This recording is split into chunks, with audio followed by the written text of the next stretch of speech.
It's a fantastic app. It says, a father, you want to know the ins and outs, especially when you're leaving people in charge of your kids. You're sending them out and you're hoping that these guys have been vetted, and if not have been vetted, where the kids need to go to make the next step, what to be doing. And there's so much information on the app.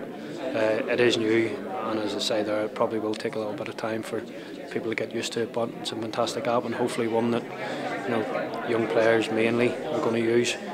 Child welfare officers, coaches, and people who in general look after children in football.